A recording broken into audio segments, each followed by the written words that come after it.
Hello everyone, my name is Lazy Man Gamer. Today we're going to be starting a new series of, I don't know, right now we're calling it Wacky D&D characters, but we'll see if we can come up with something a bit more creative.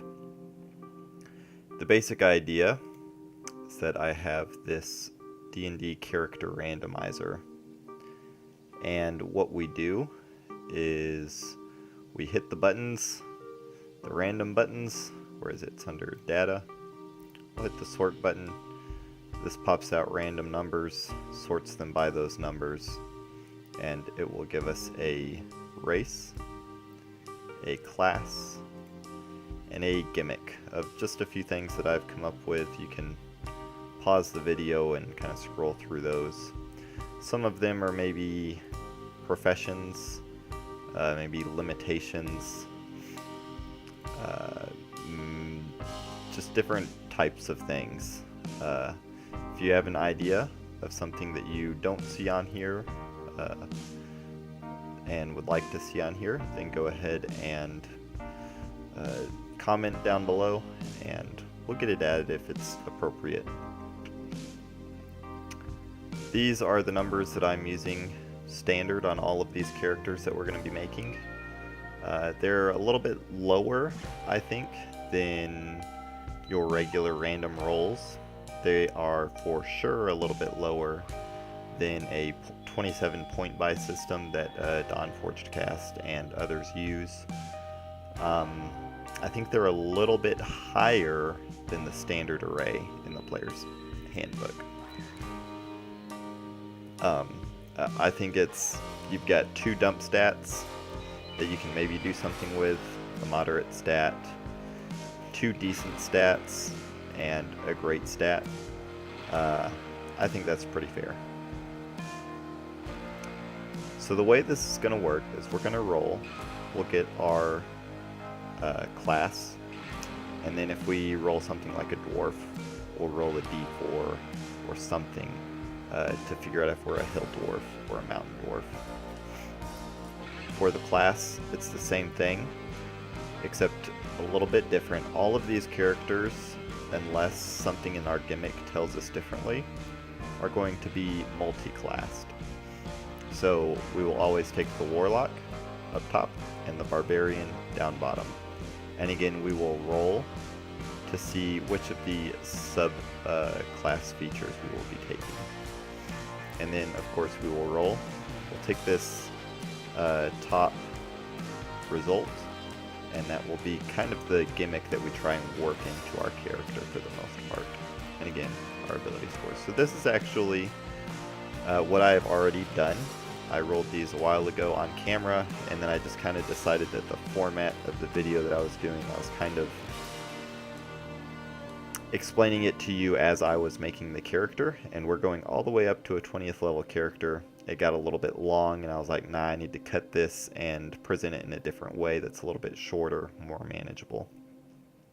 So we're rolling with something that we already have gotten, which is this Tiefling Warlock Barbarian. We rolled a Berserker for the Barbarian, and for the Warlock, it was the Archfey. Our gimmick is a Mind Influencer, which works perfectly with Archfey. And again, the ability score. So let's jump into level 1. The way I've kind of split this up is we have level 1, level 5, level 12, and level 20.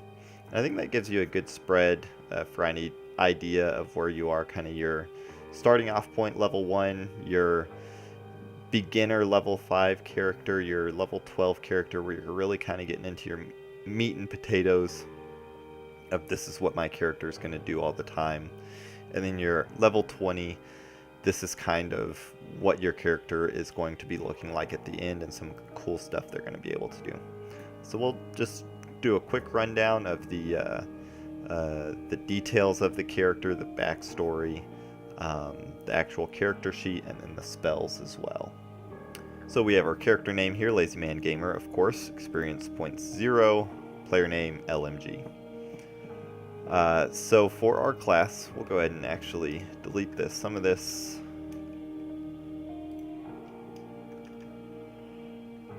was for my own edification as I was going along to keep in mind where we were headed.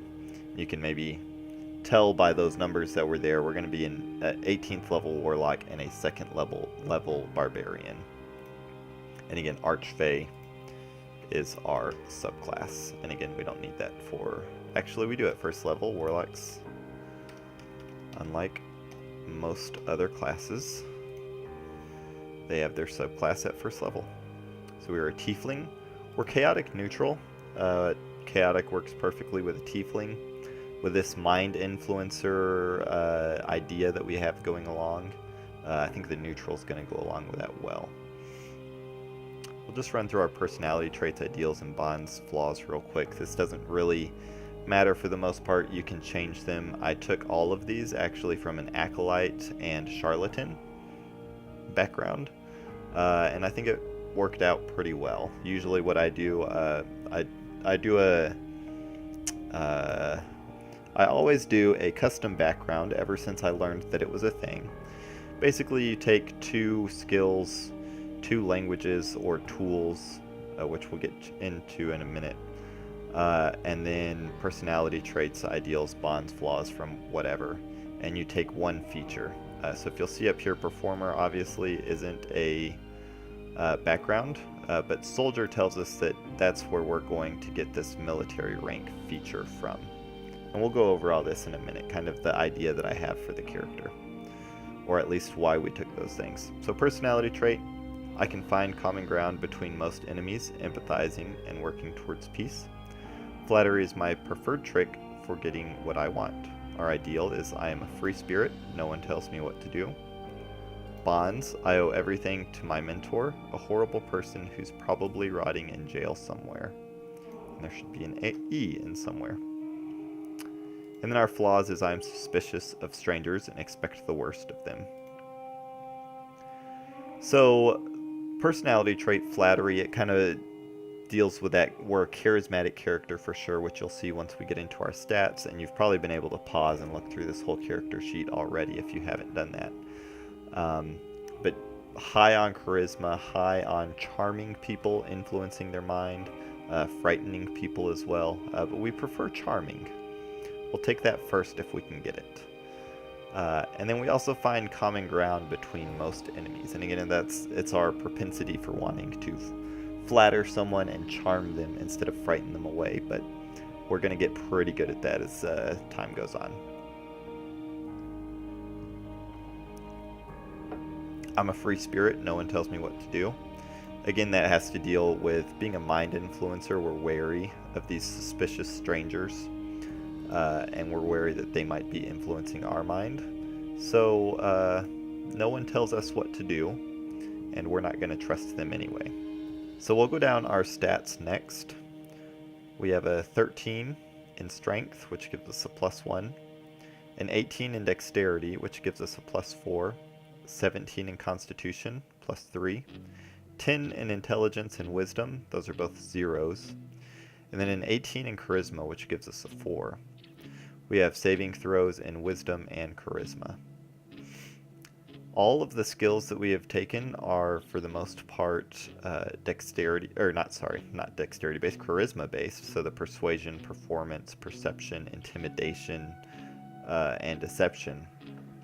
And that goes with not necessarily using our mind telepathically or something like that to influence people, but using our silver tongue and our wits to influence people.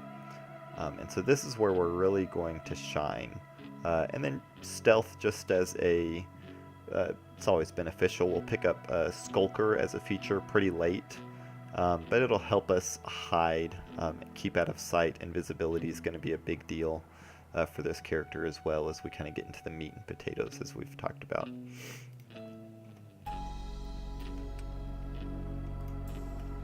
Our hit dice are a D8.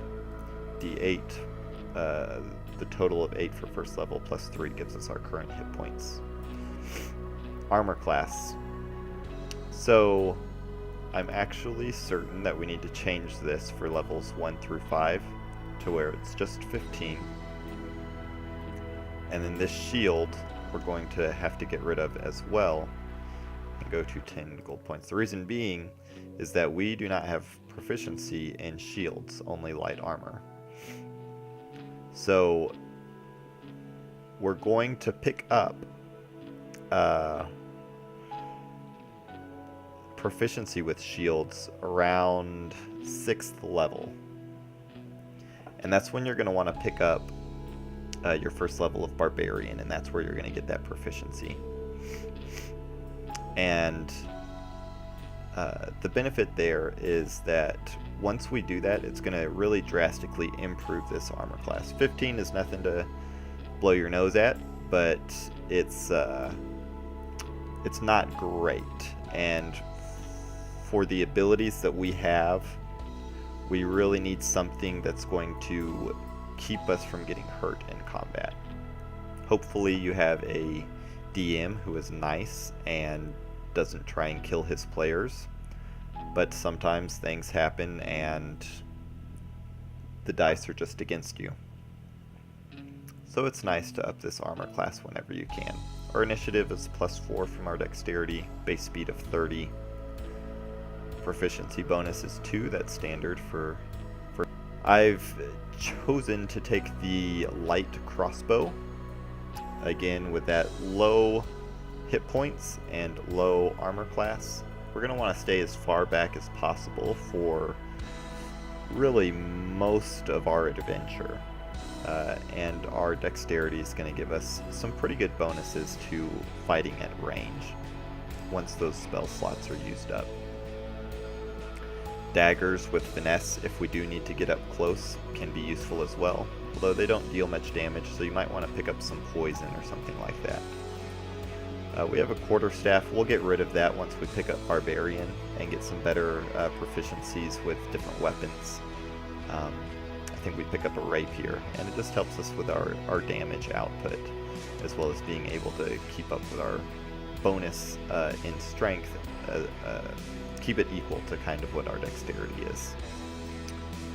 So we'll go over some of our proficiencies. We know the languages Common, Infernal, and Celestial.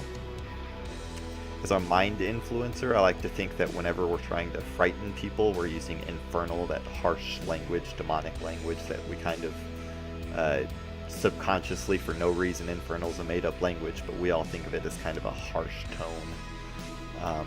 And Celestial to be kind of more angelic and light, and just the kind of things that we in our minds associate with that. And so when we're trying to charm people, we might cast our spells in Celestial. It's just a thematic thing. It really means very little, but it just kind of shows you the light and the dark aspect, and I think that's a fun way thematically to get that in there. So what I've done here is I've split from our customized background the languages and tool proficiencies. In the player's handbook, technically it says when you're customizing your background that you choose either 2 languages or 2 tools. And the way I would read that as a DM, and if I had to give a ruling like in the court of law, I would say that you have to take either 2 languages or 2 tool proficiencies. Now, I'm a nice DM, and most of the people I know are nice DMs. They'll let you be able to split that and take 1 language, 1 tool proficiency. If they're not, you're going to want to decide, okay, what's more important, picking up another language or getting this tool proficiency. It's totally up to you. It's just thematic roleplay. Won't influence your character very much. The reason I picked up the dice set is because our soldier equipment gives us a set of bone dice, and I thought with our mind influencing, with some of our stealth and sleight of hand capabilities, we might be able to kind of cheat our way into some situations. And you'll see more what I've done to kind of maybe prepare for some poor situations if we get caught. We have light armor and simple weapon proficiencies. It's nothing great, but once we hit that 6th level, we'll take our first level of Barbarian, and that's really going to flesh out this proficiency list and going to make it look a little bit better. For our equipment, we have 20 bolts for that crossbow. We have an arcane focus, a locket. Again, this is something that you're going to have to work with your DM. If you look at the arcane focus list, locket's not on there. But I think it would be interesting to kind of have a locket that you swing back and forth when you're kind of out of combat, and use that to kind of charm and frighten hypnotize your targets. So it's just something thematically that I stuck in there and thought it would be cool. Again, if your DM is pretty rigid, you'll have to pick something else. It's thematic, doesn't really make a difference to anything. I picked up the Scholar backpack and the book of lore that comes with it. I picked Illusion just to kind of have maybe a book that he keeps with him, and this is how he learns all of his tricks, as he's kind of flipping through it. And it might be something that you work out with your DM as kind of maybe it's a wizard spell book, and that's where he's learning all of his spells, something like that. And so as he's leveling up, he's finally studied enough in this book of lore that he's able to kind of reap the benefits from that. So something to work out with your DM. Again, it's just thematic, doesn't really matter. You can see the other things that come in that. We won't go through all of it. We get leather armor, dagger, trophy of an enemy. Again, that's from the soldier background. A second dagger, just a regular dagger. We'll have our insignia of rank, set of bone dice, common clothes, and 10 GP. Originally I had 0. I had spent it on that shield that I later realized we wouldn't be able to use. So that's where we are on our equipment. For some of our abilities, features, traits, and whatnot, we have dark vision, we have fire damage resistance, and keep your eye right here, because as we get up in level, this resistance list is really going to explode, especially around 6th or 7th level, where we start getting some of the Barbarian traits and whatnot. Archfey is our subclass. We get this Fey Presence ability, which we can project the beguiling and frightening presence of the Fey, which allows us to essentially try and charm or frighten anything within a 10-foot cube. Pretty beneficial. The military rank is what's going to help us get out of trouble, especially with that chaotic neutral, the propensity for gambling, and the propensity for maybe cheating a little bit. Soldiers loyal to your former military, that should have an eye. Organization, still recognize your authority and influence, and you can invoke your rank to exert influence. So you'll have to work with your DM, figure out what your rank was. If you were obviously a private, this may not do you so well, but if you can maybe wrestle out a captain or a major or something like that, and maybe even a general if you're lucky, it'll be something that you should maybe be able to walk through most towns and spill something out like, oh yes, I'm trying to break into this illegal gambling ring, and you interfered with my investigation and whatnot, and you've got to let me go. And again, that's why we've got this persuasion, performance, deception, so that you can kind of silver tongue your way out of things. And this is just a little feature that might give you a little something extra to help out with that. So unless I missed something, which I don't think we did, that's our basic character sheet. Let's look through here. We're 35 years old, red eyes, purple skin, black hair, kind of a larger tiefling, 6'4", 240 pounds, very stocky guy. I thought it might be useful in kind of having that intimidating presence. Again, it's something you'll have to work out thematically.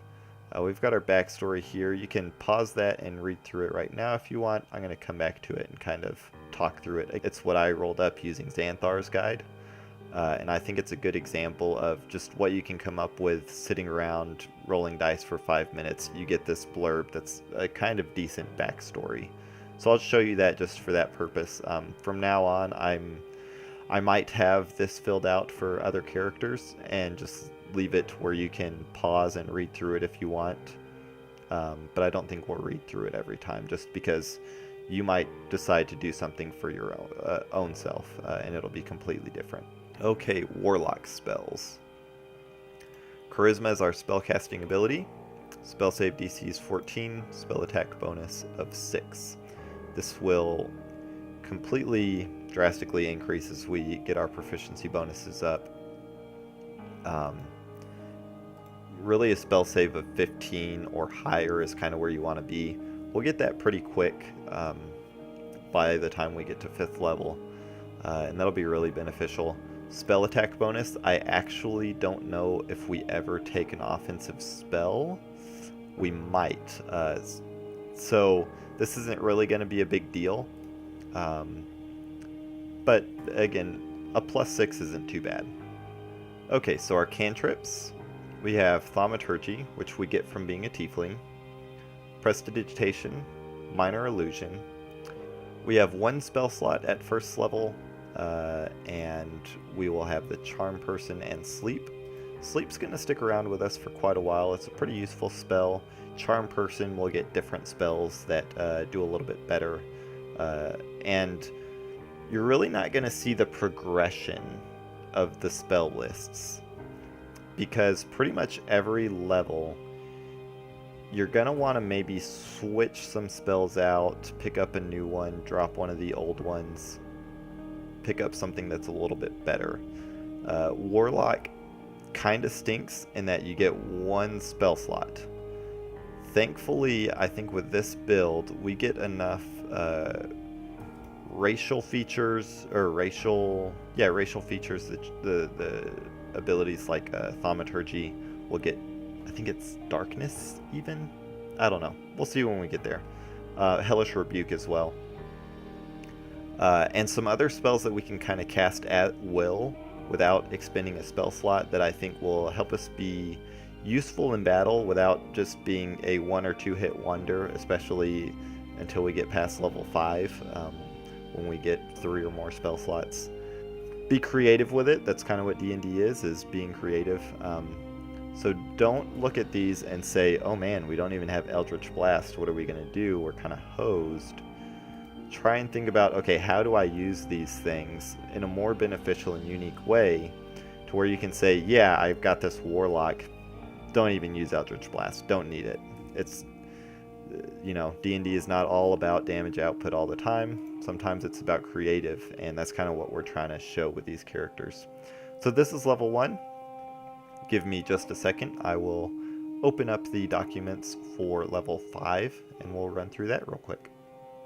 Okay, so here we are with our 5th level Archfey Warlock. All this should still be the same. Nothing has changed here. As you can see, our proficiency bonus is increased to 3. So where we have proficiency, those numbers have gone up. And again, now you're seeing that we're getting a +7 to our persuasion, to our performance, deception, and it's really going to help us in the long run. And I'm going to see errors as we go, and I'm going to try and fix them. Hit points, just so you know how we got to those. I took the average, which for a D8 is 5, and that's listed in the player's handbook. And I just took that plus the Constitution every time. Initially, I was rolling for every level, but I thought it wouldn't necessarily give you a good understanding of what you're going to have. So that's how we arrived at the hit points that we have. Y'all might want to check my math because, you know, after 20 levels, you kind of lose track. Okay, did I already do it this time or not? But I think I counted out a couple times. I think I got it right. Okay. So if you look over here, again, nothing has really changed. We don't have anything new. We'll go ahead and make this change back to what it was. We are going to have some new features and traits. So we have some new Eldritch Invocations. Pact of the Tome Infernal Constitution, which is going to give us cold and poison damage resistance. So again, now you're already seeing this list grow. We have advantage on saving throws against being poisoned. And I believe these 3 are all going to be spells. So Mask of Many Faces. That one allows us to cast Disguise Self at will without expending a spell slot. So again, this is one of those spells that we only have 2 spell slots. So we've got to find ways to not spend spell slots. This is one of those ways through these Eldritch Invocations. Beguiling Influence. That one gives us proficiency in Deception and Persuasion. I believe this was probably the first Eldritch Invocation you're going to want to take. It's going to be close between Alter Self and this one. Because now, again, like I said, we have Deception and Persuasion, which I think I had in the first level. I had those ticked. We wouldn't have had those normally. So that's an error I'm going to have to go back and correct. But so now we've really kind of rounded out our character as far as these charisma skills go. Sign of Ill Omen. It allows us to cast Bestow Curse once using a Warlock spell slot. So it does use up a spell slot, but Bestow Curse is a 3rd level spell, so it's a little bit higher than maybe we would normally get at 5th level. Or an extra 3rd level spell, that is. Again, our hit points have gone up to 43, and I'm just thinking, is that all that has changed?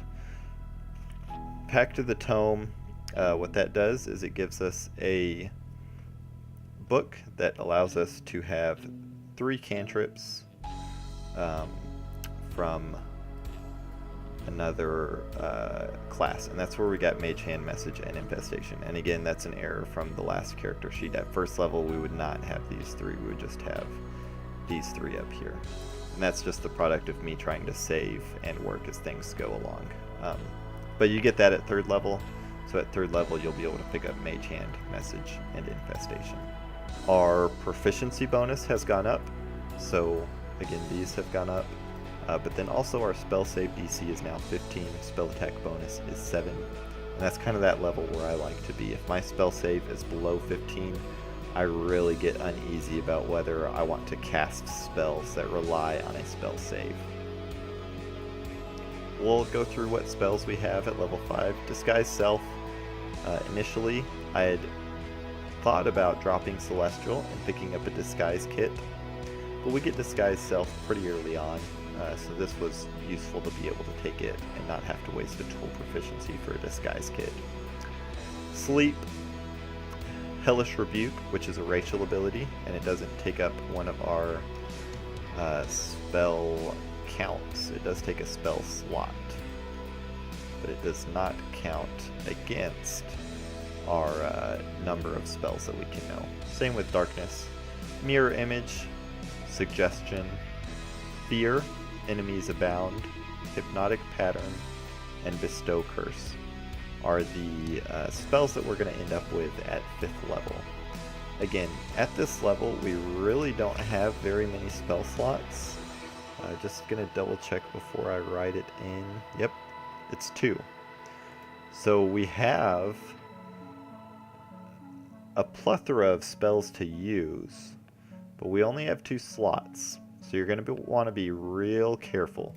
You're going to want to make sure you use this Silver Tongue first and try and get your way, and only use these spells when it's really necessary. And I would say it gets necessary when you get into combat and you're no longer at range and things need to happen fast to save you because you don't have a lot of hit points. So that would be my suggestion. And again, you're going to want to use these things like Fear and Prestidigitation, Thaumaturgy, these other cantrips that we've gone through in conjuncture with one another. Enemies Abound, Hypnotic Pattern, Disguise Self. Maybe you disguise yourself as the Minor Illusion. Again, there's just a lot of different things that you can use to get into the mind of your enemy. But that's, 5th level, there's not a lot that's changed. Going into 12th level, we'll have some Barbarian stuff to go over, so we will do that in just a second. Hello everyone, my name is Lazy Man Gamer. Thanks for watching the video. It's always a pleasure to have you with us. Please leave a comment down at the bottom of this video for any gimmicks or ideas that you might have for this series, and stay tuned for the next episode where we go over levels 12 through 20. At the end of the next video, you'll also get to see what our next character is going to be. So go ahead and subscribe so you don't miss out on that. Stay tuned, and I will meet you downrange. Stay frosty, friends.